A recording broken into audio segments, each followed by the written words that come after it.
Welcome.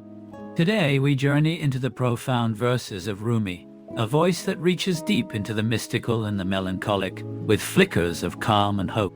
Together, we will explore a tale both tender and fierce, tracing the rise and fall of spirits and souls, and the unyielding light that flows beneath all trial.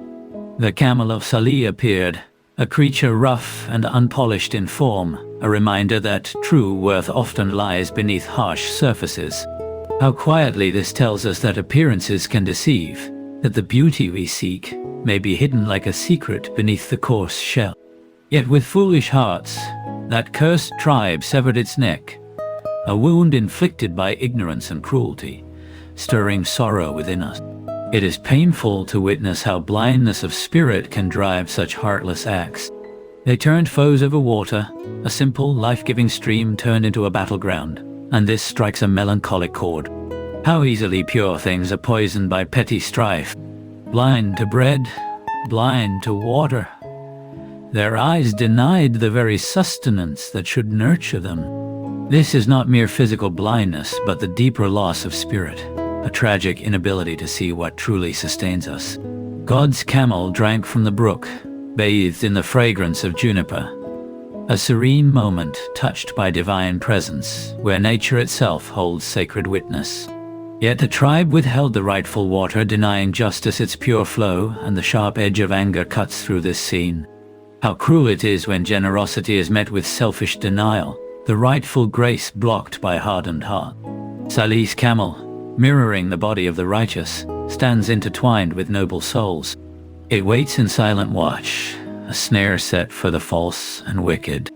A fierce reckoning brews beneath still waters, a silent justice ready to unveil its power. Death and pain fall upon that people like a heavy cloud, inescapable and inevitable, enveloping all in a tragic shroud. What fate will befall God's camel and those who served as its caretakers? The question lingers, soft yet charged with gravity. Then the captain of God's wrath bursts forth, swift and unyielding, a storm born of divine fury. A price is paid in the camel's blood, a solemn balance struck in suffering, where justice, even when harsh, holds its quiet dignity. The soul resembles Salih's virtue, just as the body echoes the sacred beast. Here, the spirit and flesh entwine in a sacred dance, the soul united while the body endures hunger and hardship, a bittersweet embrace of union and scarcity. A righteous soul cannot be harmed by afflictions. Its light is steady and undefeatable. The wounds strike the body, but the essence beneath remains untouched, an eternal flame glowing softly in the dark. Again, the righteous spirit defies harm, a quiet strength standing tall amid cruelty. The divine light shines beyond the fleeting shadows of disbelief, a proud defiance that no doubt can dim. Truth clings to what lies hidden beneath the surface, a mystery whispered quietly behind veils. There is an ongoing challenge, hurt and trials unfold as sacred tests, shaping souls through their suffering. Unknowing, they hurt him. Yet each wound reflects back upon themselves, a tender revelation that cruelty boomerangs in silence. The water in a humble jug connects to the flowing stream, a gentle symbol of unity, where finite and infinite mingle. This bond is holy, a sacred merging beyond form, a cloak spread wide to shelter the whole world with tenderness and hope. Be the camel, the faithful body to the saintly soul, an invitation to humility, to become a vessel for something greater than ourselves. So, you may unite with the virtuous spirit, your true master, drawn close in a hopeful embrace that transcends the physical.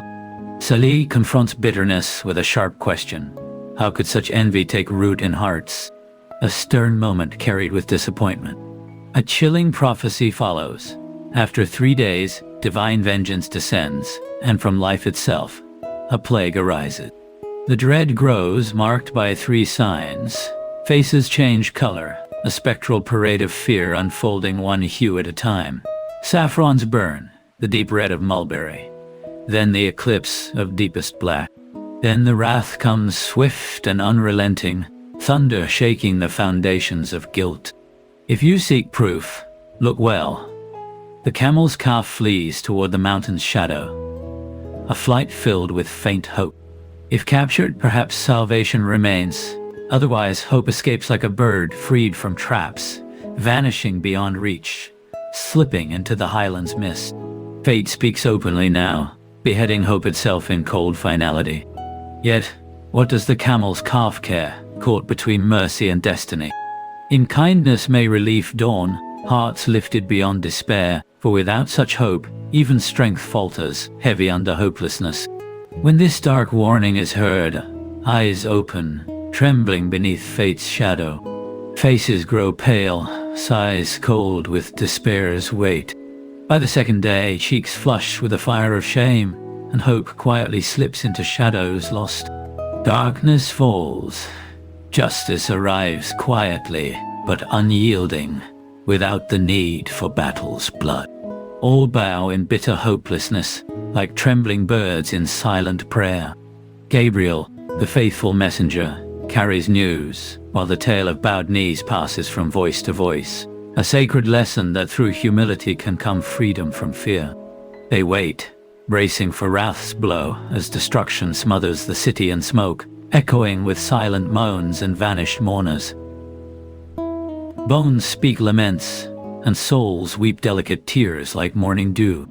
Salih hears and weeps deeply, his heart a trembling harp woven with layers of sorrow.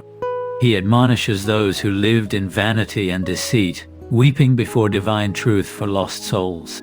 Truth bids patience amid cruelty, and urges counsel offered before all fades away. Words bring hope. The line of advice springs forth from love's pure heart, yet cruelty drains even the strongest wisdom. Truth now offers grace, balm laid gently on bitter wounds, and the heart purified as in the whirling Sufi's dance. Cruelty fades from memory, and sweet words fall anew like soft sugar, nourishing and soothing. Yet bitter irony laces the air as words turn to poison in corrupted hearts, the garden of the world overgrown with venom. Sorrow spirals downward as pain is shared intimately, a grief no one laments anew. Mourning itself is stifled, but the prophet calls mourners to heed their cries truthfully, resisting the silent oppressor that tries to hush pain. A plea rises for honesty and clarity, warning that oppressors face grinding justice like relentless millstones. Despite this, sorrow flows once more, softened by a sudden mercy, a quiet flame within. Tears fall like gentle rain, inspiring wonder, a mysterious blessing from an ocean of grace. His mind seeks the reason. The heart simply mourns the universal loss, inviting us to name grief and confront it directly. The source of pain is named, the vile army of hatred, darkened hearts rusted by bitter stain, words dripping venom, breath and teeth fierce as wild hounds. Their cruelty tears through the very heart of home, fueling conflict, mockery, and endless regrets. Yet, there is gratitude in knowing truth has imprisoned this cruelty, restraining harm. Their bodies and spirits are warped, love and peace distorted, wrath bent away from balance. They follow empty traditions, trampling wisdom beneath ignorant feet. Old fools become stubborn mules, deceiving and deceived, eyes and ears feeding lies. But from paradise, God's servants once came, only to be tested in the fiery forge of creation, the divine crucible that reveals true essence. Let us linger here, with these echoes of suffering, hope, and transformation. May the quiet strength and sacred light in these words stay with you, offering solace and reflection.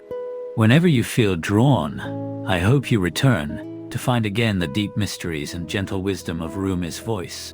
Thank you for listening.